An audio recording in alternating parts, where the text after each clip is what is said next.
आजादी की लड़ाई में मुंगेर के तारापुर का अलग ही स्थान है। 15 फरवरी 1932 के दिन सैकड़ों भारतीय तारापुर थाना भवन पर यूनियन जैक की जगह तिरंगा लहराने पहुंचे।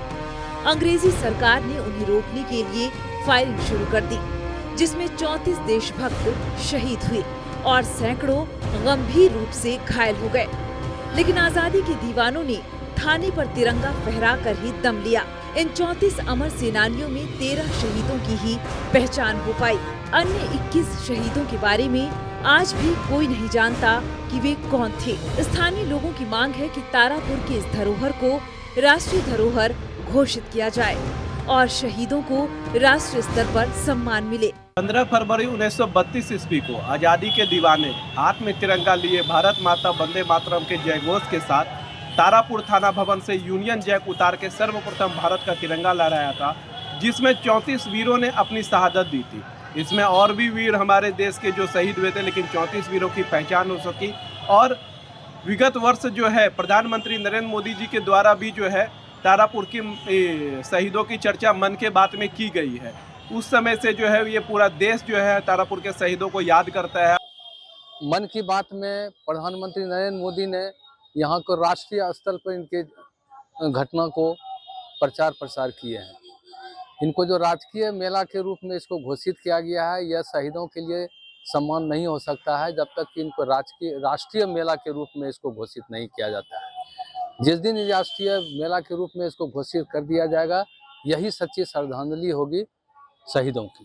तारापुर थाना गोलीकांड की याद में हर साल 15 जनवरी को शहीद स्मारक पर शहीदों के स्तंभ पर पुष्पांजलि होती है।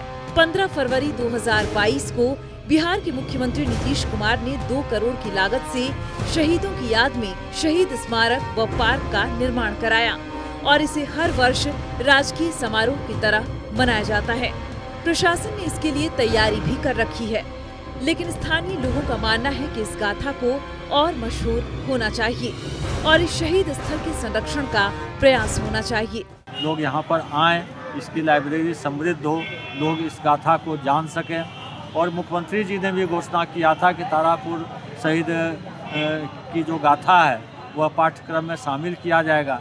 अभी तक वह शामिल नहीं हुआ है, उसको अविलंब अतिशीघ्र उसमें शामिल करने का काम किया जाए। डिप्टी सीएम है, इनका भी योगदान इस पार्क और शहीद स्मारक की प्रतिमा स्थापना में बहुत बड़ा रहा है। तो हम उनसे भी एक आपके माध्यम से निवेदन करेंगे कि इसके लिए एक अलग से विंग खड़ा करें, कर्मचारी की नियुक्ति करें और इस पार्क को समृद्ध बनाएं। चूँकि यह तारापुर का हृदय स्थल है, इसकी एक स्वाभिमान और डिग्निटी बची रहनी चाहिए और इसको अच्छे रूप में लोगों के सामने प्रस्तुत करना चाहिए ताकि तारापुर की गरिमा बनी रहे। यह ऐतिहासिक शहर है। सबसे पहले हम लोग पुष्पांजलि और श्रद्धांजलि जो है वो हम लोग शहीद स्मारक पर 8:30 पर किया जाएगा। 8:40 में जो है फ्लैग होस्टिंग जो है ऑनरेबल डिप्टी सीएम सर के द्वारा जो है किया जाएगा। उसके बाद थाना परिसर में जो अवस्थित जो मंच रहेगा, वहाँ पर जो गणमान्य में हैं सभी का जो है अभिभाषण होगा, वो अपने विचार जो है प्रकट करेंगे। उसके बाद कल्चरल प्रोग्राम जो हर बार हम लोग संस्कृति के कार्यक्रम रखते थे इवनिंग में एक शहीदों के नाम से, उसको महाशिवरात्रि के फेस्टिवल को देखते हुए हम लोग 16 जो है फरवरी को हम लोग इस बार करेंगे। सुबह में हम लोगों के द्वारा जो है बच्चों के द्वारा जो है एक प्रभात फेरी भी निकाला जाएगा। ये बहुत दुखद बात है कि तिरंगे के सम्मान के लिए हंसते हंसते गोली खाने वाले कई शहीदों के हम नाम तक नहीं जानते। हमारी अगली पीढ़ियों को भी उनकी कहानी मालूम नहीं।